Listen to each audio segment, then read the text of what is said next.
Welcome to the Darwin Severe Weather Analysis for Friday, November 21st, 2025. We are analyzing this morning's 9 a.m. sounding to assess thunderstorm potential for today and tomorrow. This morning's sounding shows a tropical air mass with 742 joules per kilogram of mixed layer CAPE. On the skew-t diagram, the red line shows our temperature profile climbing to nearly 30 degrees at the surface, while the green dew point line indicates abundant moisture with 61 millimeters of precipitable water. The gap between these lines and the lower atmosphere tells us about the moisture available for storm development. Notice there's no blue shaded area, meaning there's no cap or lid holding things down.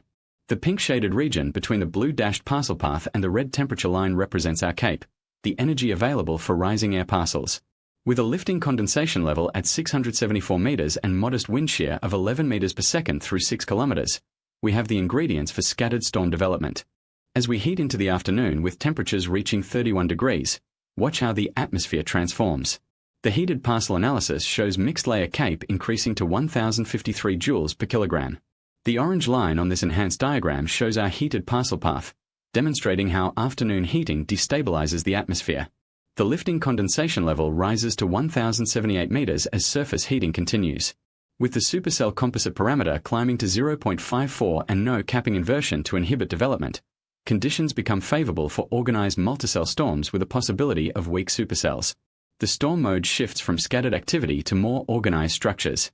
However, the significant tornado parameter remains low at 0.24, and with our relatively high LCL, tornado potential stays minimal. The main threats if storms develop would be heavy rainfall and perhaps some gusty winds, but severe weather remains unlikely today. Looking ahead to tomorrow afternoon, the forecast shows a dramatic change. The atmosphere stabilizes significantly with mixed layer CAPE dropping to just 102 joules per kilogram. This is well below the threshold needed for organized thunderstorm development. The shear remains modest at 13.3 meters per second, but without sufficient instability, the environment becomes subconvective. The supercell composite parameter falls to 0.04, and the significant tornado parameter drops to 0.01. Storm mode shifts to subconvective conditions with insufficient CAPE for sustained convection. Tomorrow looks much quieter with minimal thunderstorm potential as the atmosphere stabilizes and dries out slightly. The GraphCast machine learning model forecast for tomorrow morning confirms this stable trend. At 9 a.m. Saturday, the model predicts only 102 joules per kilogram of CAPE with a lifting condensation level at 684 meters. Wind shear through 6 kilometers holds near 13 meters per second, but without adequate instability, the ingredients for convection simply aren't there. The significant tornado parameter of 0.01 and supercell composite parameter of 0.04 both indicate subconvective conditions. The model shows minimal threat for any organized storm activity through tomorrow morning. The hodograph reveals our wind profile through the atmosphere. Starting near the center with light surface winds, we see the wind vector curving outward and changing direction with height, creating 74 meters squared per second squared of storm relative helicity in the lowest kilometer. The colorful spiral from the surface up to 12 kilometers shows mostly unidirectional shear, with winds veering from southeasterly near the surface to westerly aloft.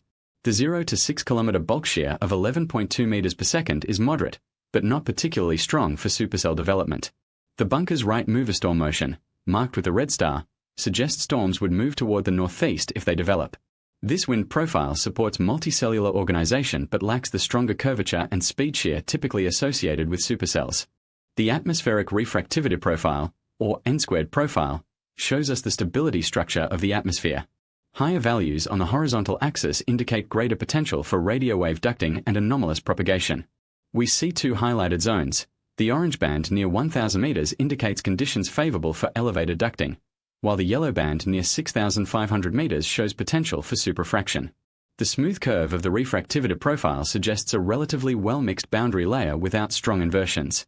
This profile is typical of tropical environments where moisture and temperature gradients create conditions that can bend radio waves beyond the normal horizon, affecting VHF and UHF communications. This analysis is for educational purposes only. Always consult the Bureau of Meteorology for official forecasts and warnings. Stay weather aware and be prepared to take action if conditions change. Thank you for watching the Darwin Severe Weather Analysis.